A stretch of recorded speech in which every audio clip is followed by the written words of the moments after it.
नमस्कार मंडळी. तर तुम्हा सर्वांचे आपले चॅनल आनंदी पारिजात मध्ये अगदी मनापासून स्वागत. तर मंडळी, हा व्हिडिओ आहे एक आठवड्यापूर्वीचा.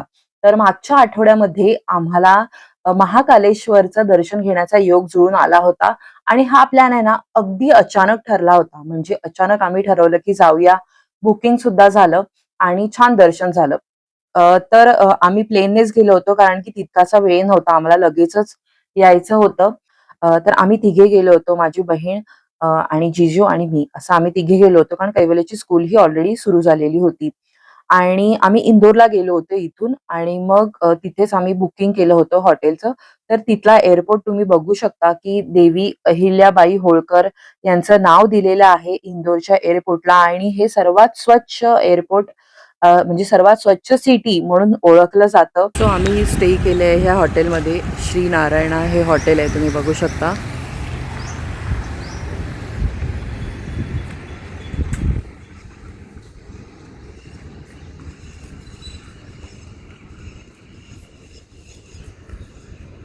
हा संपूर्ण व्ह्यू आहे. तर रूम तुम्ही बघू शकता, खूप स्वच्छ रूम होत्या. एक बेड होता आणि एक सोफा कम बेड होता आणि आमच्या तिघांसाठी हे सफिशियंट होतं कारण आम्हाला फक्त 2 रात्री काढायच्या होत्या. एक संडेची नाईट आणि मंडेची नाईट. आणि ट्यूसडेला आमचं पुन्हा रिटर्नचं तिकीट होतं इव्हनिंगचं आणि आम्ही सकाळी चेकआउट करून ओंकारेश्वरच्या मंदिराला ट्यूसडेला निघणार होतो. तर त्यामुळे आम्हाला कशी फारशी मोठी रूम ही नको होती. सो आता आम्ही इथे पोचलेलो आहोत आणि छान हॉटेलमध्ये आणि मस्तपैकी फ्रेश झालोय आणि आता आम्ही जाणार आहोत कालभैरवाच्या दर्शनाला. कारण असं म्हटलं जातं की पहिले तुम्ही उज्जैनला आलात की पहिले कालभैरवाचं दर्शन घ्यायचं आणि त्याच्यानंतर इतर मंदिरांचं घेतलं की ते आपलं जे दर्शन असतं ते संपूर्ण होतं असं समजलं जातं.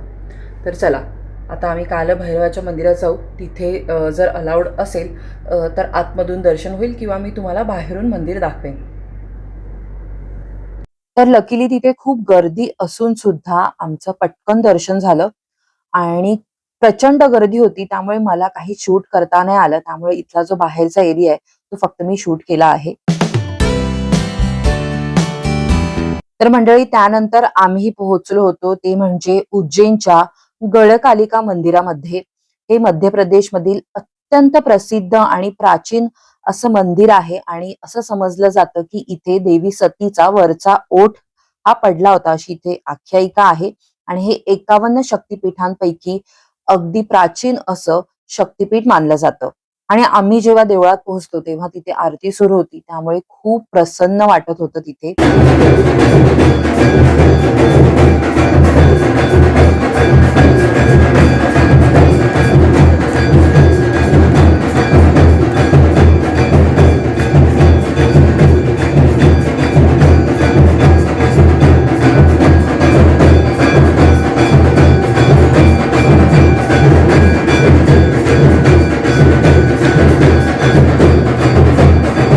आणि या मंदिराच्या बाहेरच ना खूप छान असं मार्केट होतं. तिथे ना बँगल्सचे मेनली ना खूप शॉप होते. इतक्या वेगवेगळ्या सुंदर सुंदर रंगीबिरंगी बांगड्या होत्या. आणि बाकी पण असं तुम्ही काही घरासाठी वगैरे तुम्हाला छोट्या मोठ्या गोष्टी जर शॉपिंग करायच्या असतील, बॅग्स वगैरे, तसे पण छोटे मोठे तिथे शॉप्स होते रस्त्यावरती. म्हणजे स्ट्रीट शॉपिंग करण्यासाठी इथे बऱ्याचशा गोष्टी होत्या. त्यानंतर तुम्हाला धार्मिक गोष्टी जर काही हवी असतील, पूजेसाठी काही साहित्य हवे असतील, तरी सुद्धा तसे सुद्धा तिथे शॉप्स होते. म्हणजे तुम्ही दिवे वगैरे खरेदी करू शकता. देवांच्या मूर्ती, फोटो, महादेवाची पिंड असं सगळं तिथे होतं. त्यानंतर जर तुम्हाला महाकालेश्वरचा फोटो हवा असेल, गडकालिका देवीचा फोटो हवा असेल, तर ते खरेदी करण्यासाठी सुद्धा तिथे छोटे छोटे शॉप्स हे होते. तर मंडळी, ह्या मंदिराच्या थोडंसं तुम्ही चालत गेलात ना की पुढेच श्री स्थिरमन गणेश मंदिर होतं. तर मध्य प्रदेशमधील उज्जैनमध्ये स्थित असलेलं हे अतिप्राचीन आणि आध्यात्मिक दृष्ट्या अत्यंत महत्वाचं मंदिर आहे. कारण मान्यतेनुसार भगवान श्रीरामांनी स्वतःच्या मनाच्या शांतीसाठी येथे श्री गणेशाची स्थापना केली होती आणि म्हणूनच याला स्थिर मन म्हणजेच मनाला स्थिरता देणारे असे म्हटले जाते.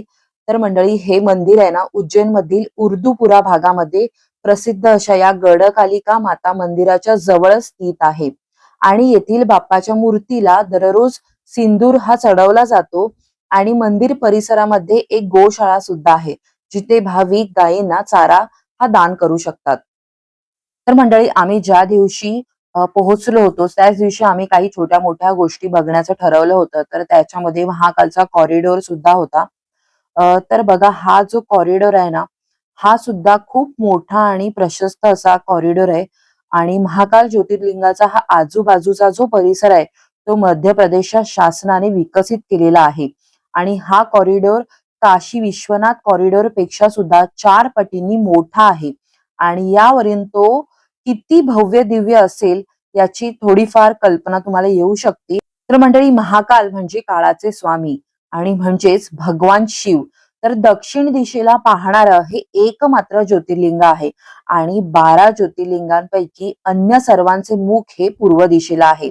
आणि अकाल मृत्यूपासून रक्षण होण्यासाठी या ज्योतिर्लिंगाची पूजा केली जाते अशी मान्यता आहे. तर मंडळी, ह्या कॉरिडॉर मध्ये ना तुम्हाला जर जितक्या गोष्टी माहित नसतील तितक्या गोष्टी बघायला मिळतील. तुमच्या ज्ञानामध्ये भर पडेल, कारण ह्याच्यामध्ये ना तुम्हाला बरेचसे शिल्पकला बघायला मिळतील.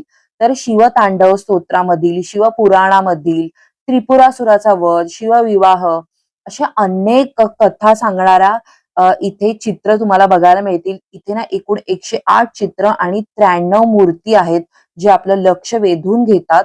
आणि विविध देवतांच्या मूर्ती, शिल्प, कलाकृती इथे तुम्हाला बघायला मिळतात. आणि महाकालचं जे प्रवेशद्वार आहे ना, त्याची भव्य कमान तर आपलं अगदी लक्ष वेधून घेते. हॅलो, गुड मॉर्निंग, सुप्रभात. आज आहे डे 2 आणि आज आम्ही चाललोय आपल्या मुख्य दर्शनाला, म्हणजे उज्जैन महाकाल ह्या मंदिराला आज आम्ही भेट देणार आहोत. तर तिथे गेल्यावरती तुम्हाला दाखवतो. तर चला. तर मंडळी, जरा सीझन वगैरे बघून तुम्ही जा, कारण आमच्या अनुभवावरून सांगते. आणि इथे ना प्रचंड गरमी होती. इतका आम्हाला त्रास झाला. त्याच्यानंतर आम्ही जेव्हा इथे घरी आलो ना, आम्ही तिघेही खूप आजारी होतो. त्याच्यावरून तुम्हाला सांगते की जरा तुम्ही वातावरण तिथे जेव्हा थंड असेल किंवा थोडा पाऊस असेल तेव्हा जा. अगदी जास्त पावसामध्ये सुद्धा जाऊ नका. आणि व्हीआयपीचं दर्शन घ्या, कारण इथे प्रचंड गर्दी असते कोणत्याही दिवशी जा. इथे आता फार या मंदिरामध्ये गर्दी व्हायला लागलेली आहे. आम्ही व्हीआयपीचं तिकीट बुक केलं होतं, तरी सुद्धा आम्हाला थोडाफार वेळ लागला. रांगेमध्ये उभं राहावं लागलं आणि दुरूनच दर्शन होतं. आणि जे नॉर्मल दर्शन घेतात ते आपल्यापेक्षा पुढच्या रांगेत असतात. त्यामुळे असा काही वेगळा काही फरक पडत नाही. फक्त काय आपल्याला कमी वेळ लागतो इतकंच. तर ते एक सजेस्ट करीन तुम्हाला की सीझन बघून जा आणि नक्की तुम्ही बुकिंग वगैरे करून जा. जर तुमच्याकडे लहान मुलं वगैरे असतील तर नक्की व्हीआयपीचं बुकिंग करा. ऑनलाईन हे तुम्हाला बुकिंग मिळून जातं. तर मंडळी, ह्या मंदिरातलं जे शिवलिंग आहे ना, ते स्वयंभू मानलं जातं. आणि जसं मी आधी सांगितलं तसं हे भारतामधील एकमेव दक्षिणमुखी ज्योतिर्लिंग आहे. आणि येथे ना 4 वाजता दररोज भस्म आरती सुद्धा होते, जी अत्यंत प्रसिद्ध आहे. आणि इथे पवित्र चितेच्या भस्माने भगवान शंकराची पूजा केली जाते. तर त्याचं सुद्धा वेगळं बुकिंग असतं, पण आम्हाला ते काही करता आलं नव्हतं, कारण आम्ही अचानक हे दर्शन घ्यायचं असं ठरवलेलं होतं. आणि ह्या मंदिराच्या परिसरामध्ये बरीचशी छोटी मोठी अशी अनेक मंदिरं आहेत. तर इथून आम्ही पुढे निघालो, ते म्हणजे भगवान श्रीकृष्णाने जिथे शिक्षण घेतलं होतं, ते म्हणजे सांदीपनी ऋषींचा आश्रम, जो उज्जैन इथेच आहे, तिथे आम्ही गेलो होतो. तर उज्जैन शहरामध्ये ना कर्क आणि भूमध्य रेखा या एकमेकांना छेदतात आणि त्यामुळे याला पृथ्वीची नाभी म्हटलं जातं. तर प्राचीन हिंदू खगोलीय मान्यतेनुसार उज्जैन हे एकेकाळी भारताची केंद्रीय मध्यरेखा मानलं जायचं. आणि प्रत्येक 12 वर्षांनी येथे कुंभमेळा सुद्धा भरतो. आणि त्यामुळे उज्जैन या क्षेत्राला एक वेगळंच महात्म्य हे प्राप्त झालेलं आहे. तर मंडळी, सांदीपनी ऋषींनी या आश्रमामध्ये वेद, पुराण आणि विविध शास्त्रांच्या शिक्षणासाठी गुरुकुल चालवले होते. आणि इथेच भगवान श्रीकृष्णाने अगदी लहान वयामध्ये 64 दिवसांमध्ये सर्व विद्या आणि कला या आत्मसात केल्या होत्या.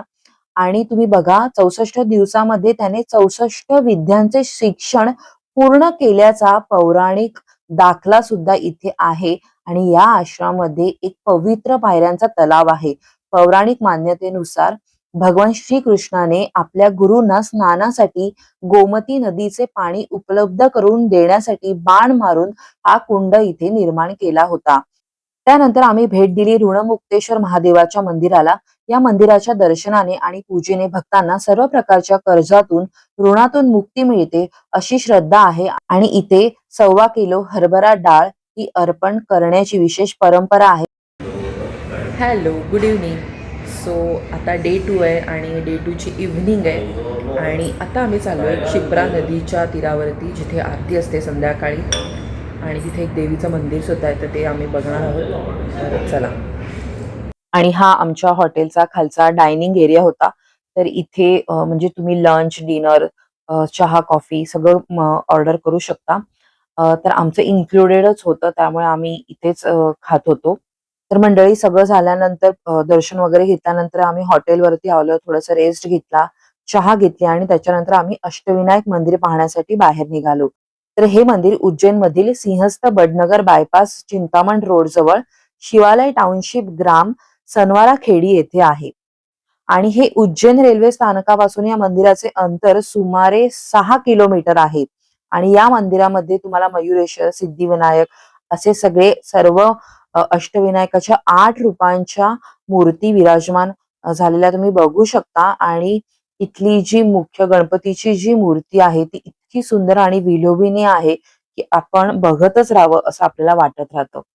आणि ह्या मंदिराची वास्तुकला तर इतकी सुंदर होती, इथला परिसर सुद्धा इतका शांत, इतका सुंदर होता ना.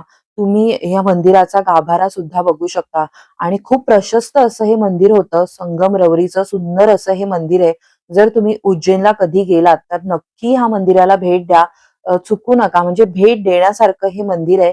आणि इथे तुम्ही लाडूचा प्रसाद सुद्धा विकत घेऊ शकता. मी इथून प्रसाद विकत घेतला होता. इतका चविष्ट आणि सुंदर असे इथे बेसनाचे लाडू मिळतात. आणि या मंदिराच्या आवारामध्ये खूप छान असं भक्तिमय, मंगलमय असं वातावरण आहे.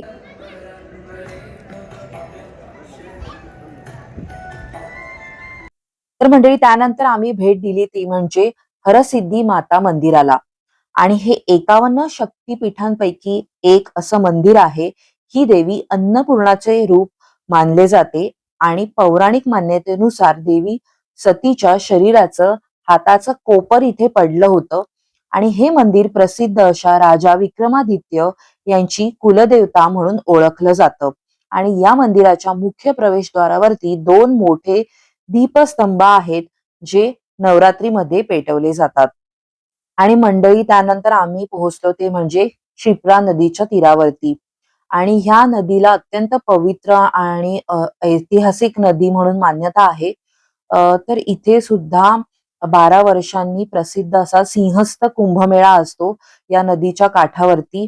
त्यामुळे हे सर्वात मोठं प्रसिद्ध असं तीर्थक्षेत्र आहे. ह्या नदीत स्नान केल्यामुळे सर्व पापांचे क्षालन होते आणि मोक्ष मिळतो अशी भाविकांची श्रद्धा आहे.